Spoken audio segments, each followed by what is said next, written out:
نماز کی فرضیت قرآن پاک میں آئی، کہیں نہیں کہا کہ نماز پڑھو۔ اللہ اکبر۔ نماز کیوں پڑھتے ہیں ہم پتہ ہے؟ کیا نام ہے آپ کا؟ نماز کیوں پڑھتے ہیں؟ ہاں؟ اللہ کا حکم ہے۔ آپ نماز کیوں پڑھتے ہو؟ ہاں؟ فرض ہے۔ آپ نماز کیوں پڑھتے ہو؟ آپ نماز کیوں پڑھتے ہو؟ بولو۔ باقی سارا بھی تمہیں جیسے، ٹینشن نہ لو تم۔ اندازہ لگاؤ، 5 وقت نماز پڑھ رہے ہو 70 سال سے، یہی نہیں پتا تمہیں کہ ابھی نماز کیوں پڑھ رہے ہو؟ یہ تو ابھی سیمپل پیش کر رہا ہوں میں، باقی دین کا تو پتہ نہیں کیا کچھ کر رکھا ہے ہم نے، اپنے ہاتھ سے اسلام کا بیڑا گرک کیا۔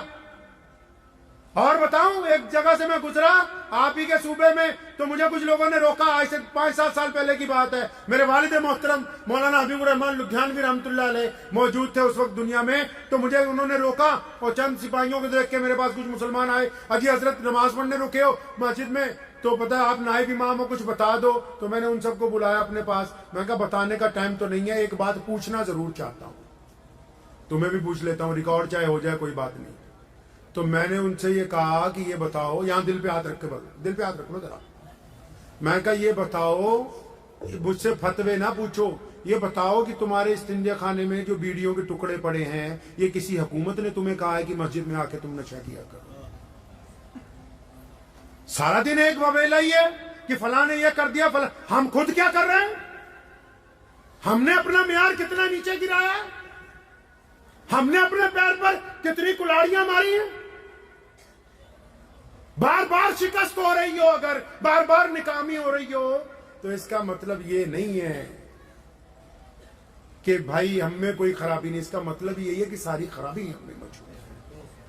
سنو، پیارے پیغمبر نے کہا کہ پاجامہ ٹکنا سے اونچا رکھو، اور اس کو اونچا ہی رکھنا پڑے گا کیونکہ یہ رسول اللہ نے کروایا ہے۔ لیکن جس دن یہ کہا تھا کہ اس کو اونچا کرو، بلال حضرت ابوبکر صدیق دوڑے دوڑے آئے، یا رسول اللہ میرا اچانک کئی بار ڈھلک جاتا ہے۔ وہ فرمایا ابوبکر تو کیوں فکر کرتا ہے؟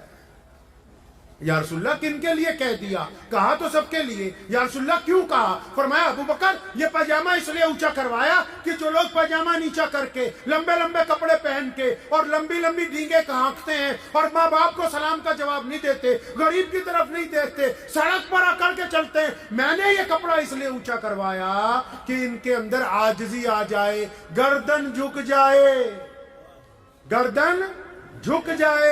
اب ایک بندہ ہو میرے جیسا مولوی، پاجامہ بھی ٹخنوں سے اونچا ہو اور اپنے باپ کو سلام نہ کرتا ہو، ماں کی عزت نہ کرتا ہو، بیوی کے منہ پہ تھپڑ مارتا ہو، بچوں سے گنڈا گردی کرتا ہو، پڑوسیوں سے اس کی بنتی نہ ہو، 5 وقت بھی نماز پڑھتا ہو، اب یہ کمبخت پاجامہ ٹخنوں کی بجائے گھٹنوں پہ بھی کر لے، تب بھی شریعت کو اس سے کچھ لینا دینا نہیں۔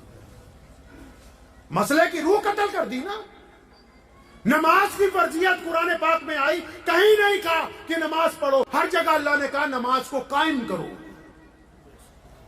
کیوں قائم کرو؟ کیونکہ قرآن نے واضح طور پر نماز کی فرضیت کے حکم میں یہ بات کہی کہ نماز اللہ کی عبادت کے لیے نہیں، نماز اس لیے تاکہ تم گندی باتیں کرنی چھوڑ دو، اچھی باتیں کرنے لگو۔ نماز اس لیے تاکہ تم یتیموں کی خبرگیری کرنے لگو۔ نماز اس لیے تاکہ تم متقی بنو، اللہ کو اچھے لوگوں کی ضرورت ہے۔ اب بندہ نماز بھی پڑھتا ہو، ٹھگی بھی مارتا ہو، نماز بھی پڑھتا ہو، چوری بھی کرتا ہو، نماز بھی پڑھتا ہو، کسی کی بیٹی کا نمبر بھی لینے کے چکر میں ہو، نماز بھی پڑھتا ہو، اپنی کسی بہن کی طرف گندی نگاہ ڈالتا ہو۔ کس بدبخت نے کہا کہ تو نمازی ہے؟ یہ نمازی ہونے کا ڈھونگ رچ رہا ہے، اس کی نماز تو اس کو گناہ سے روک ہی نہیں رہی۔ اگر اس کی نماز اس کو گناہ سے نہیں روک رہی، اس کو اور اچھی طرح نماز پڑھنی ہے۔ اور یہ کس نے کہا کہ مسجد عبادت کے لیے بنائی؟ رسول اللہ نے کہا مسجد بنائی ہے تاکہ تم اکٹھے ہو کر عبادت کرو، تاکہ کندھے سے کندھا جوڑ کے کھڑے ہو، تاکہ تمہارے دل مل جائیں، تاکہ تم دکھ درد میں ایک دوسرے کا ساتھ دو، تاکہ خوشی کے موقع پر تم اکٹھے رہو، تاکہ رنگ اور نسل کے بھید مٹ جائیں۔ اگر مسجد میں جا کے بھی یہ پتہ نہیں ہے کہ میرا کون سا ساتھی دکھی ہے، پریشان حال ہے، تو پھر جماعت ابھی اپنے مقام تک نہیں پہنچی ہے۔ تو ایسی باتیں اگر کرتے رہیں گے میرا خیال صبح ہو جائے گی۔ عرض آپ سے بس چھوٹی سی یہ کرنی ہے